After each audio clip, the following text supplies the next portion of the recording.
So I just got back from Hershey Park, specifically the area of Hershey Park that is indoors and has all of the chocolate sections and all of the little chocolate um, experiences that you can do. The non roller coaster portion of the park, that part was closed because it wasn't a weekend.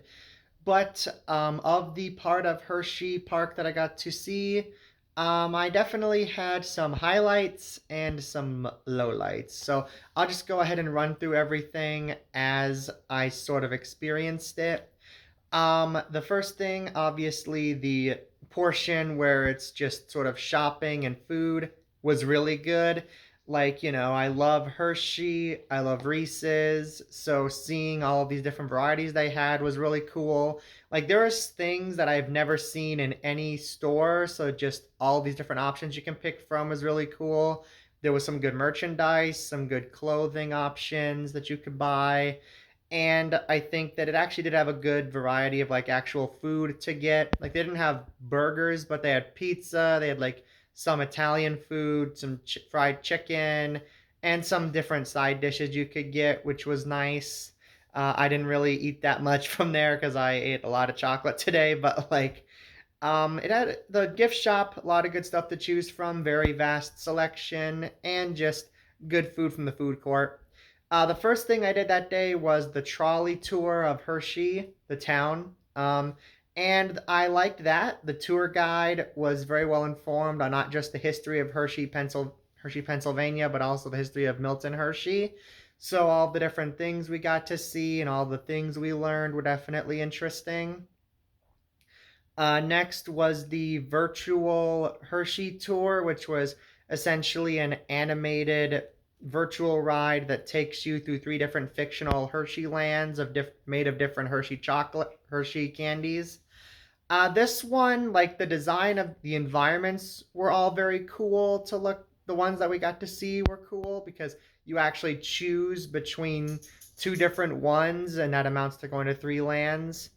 Like you have a choice, but the first one was a choice between the Hershey Chocolate Land and like a Almond Joy Land, and then the second one was a choice between Kit Kat Land and Jolly Rancher Land, and there was a third option between Reese's Land and I'm kind of forgetting what the other option was. I love Reese's so much I didn't care about the other option, but like yeah, so the lands themselves were cool to look at, but the animated host who hosted the tour I thought was kind of annoying, and I didn't really, and same with the other people that we meet in the different lands.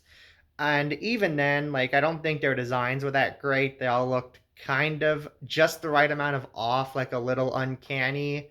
Like, it doesn't look terrible, but at the same time, you just look at these characters' emotion, and it's like, that doesn't look right. And some of the designs don't look right either.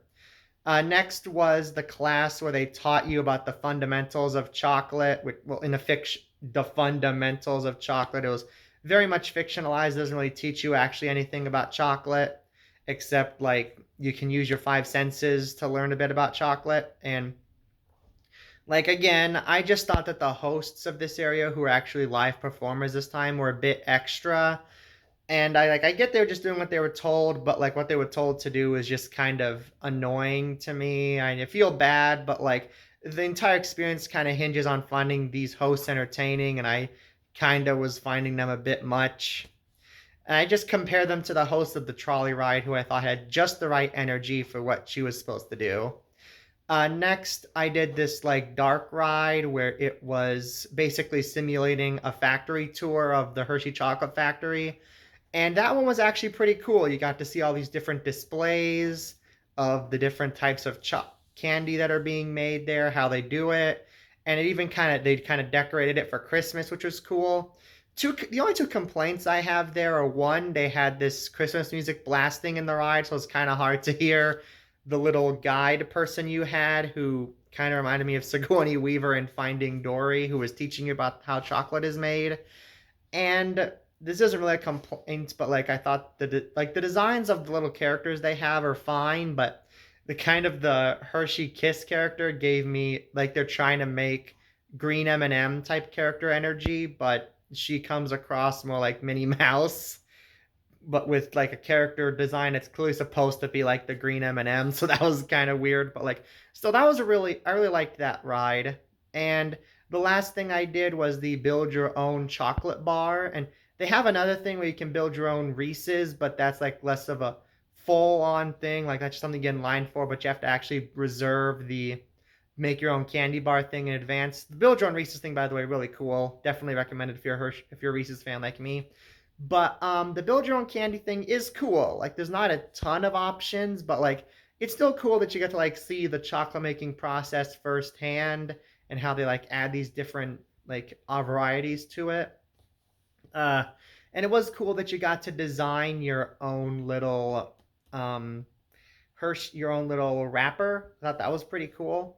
The only thing, like, this isn't a problem with the ride itself, but like, basically, you can choose three like toppings to put on your Hershey bar before it's covered in another thick layer of chocolate. But I only really was interested in two of those, so I just picked two. And other people I was with picked all three. Their candy bars were topped pretty well. Mine was like just these two little things I picked kind of sprinkled onto the bar, and it looked pathetic before you actually put the chocolate on. And we just couldn't stop laughing at how mine just looked so little measly and like barely covered compared to theirs. Like, I don't know. Like, again, not a problem with the ride, but like if I'd known it was gonna look like that, I would have been like, okay, I guess I'll pick a third thing. Guess that. I don't know. Like, again, I don't blame the ride for that. Just kind of like that was a bit off. But like, so, and that was everything that I did at Hershey Park. Overall, there are definitely some things I would kind of recommend not doing unless you have little kids, but there's definitely a lot here to enjoy. And if you like chocolate and Hershey's as much as I do, then I definitely recommend going at least once because I think it'd be cool. And I'm going to give my day at Hershey Park a B. So those are my thoughts on the whole park. If you've been, be sure to let me know what you thought down in the comments below. Thank you so much for watching. Be sure to subscribe to see more reviews like this in the future. And on that note, I will see you next time. Have a great day.